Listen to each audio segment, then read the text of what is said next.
Satya, I'd like to emphasize on one of the points Satya made. I think he mentioned that, there is a difference between online social networking and mobile social networking. And I think that's a very important and relevant point.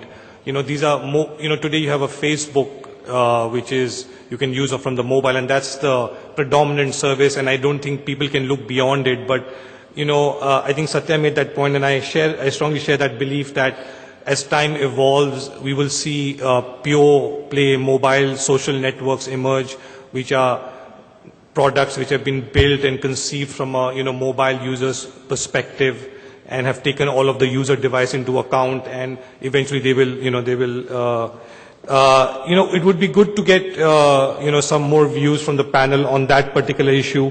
It's about mobile social networks versus the online social networks on mobile.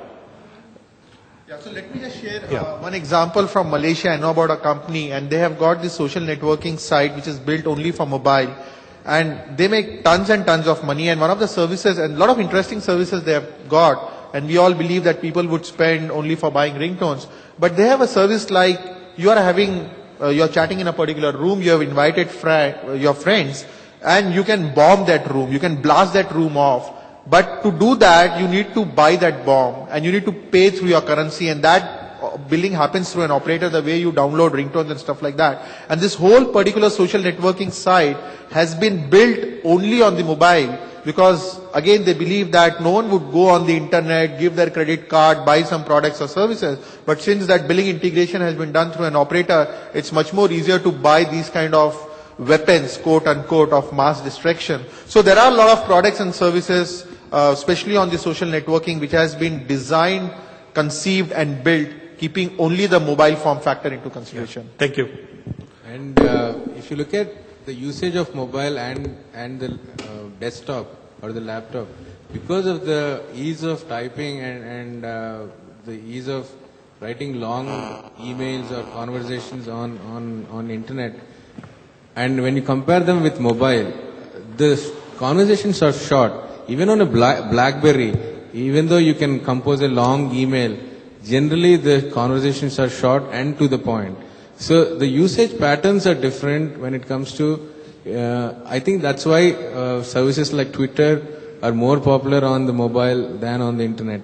Because if you see the latest statistics, they say the number of visits to Facebook and the time spent on Facebook, when it compared between mobile and internet, which is desktop internet, is the more time is spent on the mobile.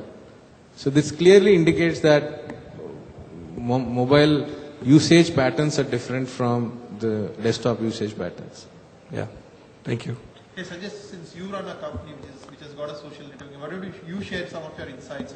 Sure. I didn't want to sell my company and my product, so I was trying to avoid that. But I actually wanted to add that I wanted to second what this Satya said, that we've seen enormous consumption per user of the social network, for instance, in India.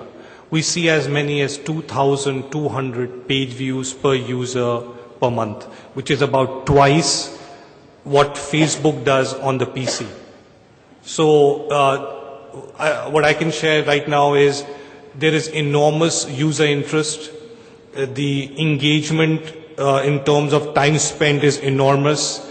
But in India, services continue to be still niche in the sense that we don't have 20 million or 10 million users using those services. There are definitely hundreds of thousands, about a million users, but so we're seeing deep interest, deep usage, but still lacking the width of the user base. Thanks. Okay, thank you for giving me the opportunity to tell that. I have a question. Arun made a few points, especially one which I don't, is hard to buy, is the opt-in model for advertising. And I'm sure we have a lot of advertising experts here.